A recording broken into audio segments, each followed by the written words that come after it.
ফরিদপুরের সালতা উপজেলার কাগদি বাজারে ঢোকার মুখে খালের উপর নির্মিত সেতুর পাটাতন ভেঙে ডেবে গেছে। এতে সেতুর বিভিন্ন জায়গা বেরিয়ে গেছে রড। সেতুর দুই পাশে রেলিং ভাঙা, পিলারের পলেস্তার উঠে গেছে। সেতুর ভেঙে যাওয়া অংশে এক টুকরো কাঠের পাটাতন বিছিয়ে দেয়া হয়েছে। এদিকে ঝুঁকি নিয়ে চলাচল করছেন অন্তত 10 গ্রামের হাজারো মানুষ। প্রায় এক যুগ ধরে সেতুটি ঝুঁকিপূর্ণ অবস্থায় পড়ে থাকলেও যেন দেখার কেউ নেই। যে কোনো সময় এটি ভেঙে পড়ার আশঙ্কা করছেন স্থানীয়রা। এমনকি সেটি পুনর্নির্মাণের দাবি জানিয়েছেন তারা। উপজেলার মাঝারদিয়া ইউনিয়নের মধ্যে সবচেয়ে বড় হাট কাগদি বাজার। প্রতি সপ্তাহে দুদিন সেখানে হাট বসে। হাটের দিন আশপাশে অন্তত 10টি গ্রামের হাজারো মানুষের সমাগম ঘটে এ বাজারে। বাজারের পাশেই রয়েছে কাগদি উচ্চ বিদ্যালয় এবং একটি প্রাথমিক বিদ্যালয়। এমন একটি গুরুত্বপূর্ণ বড় বাজারে ঢোকার মুখে খালের উপর প্রায় 50 বছর আগে সেতুটি নির্মাণ করা হয়।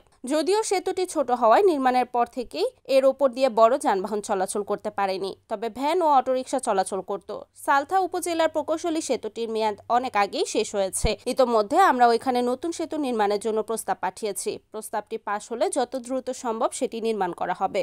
ওখানে যে খুবই প্রয়োজন, এবং এই সালতায় মনে করেন যদি নতুন 2টা ব্রিজ করার প্রয়োজন হয়, তার মধ্যে একটা ব্রিজ হচ্ছে প্রথমে করলে ওইটা প্রয়োজন, সেটা আমি জানি। ওই অনুযায়ী আমরা হচ্ছে এই ইসের সাথে আমাদের যোগাযোগ আছে বিভিন্ন পিডি অফিসে যে এখানে একটা ব্রিজ প্রয়োজন। আমরা সর্বশেষ মনে হয় 2 মাস আগেও একটা চিঠি লিখছি।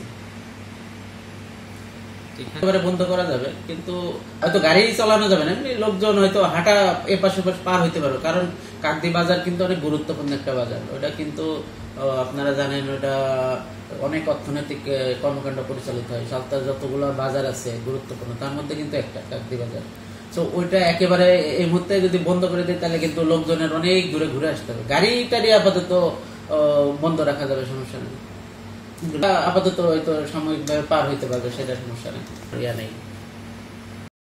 Report Mohammad Shahjalal, NAN TV, Faridpur.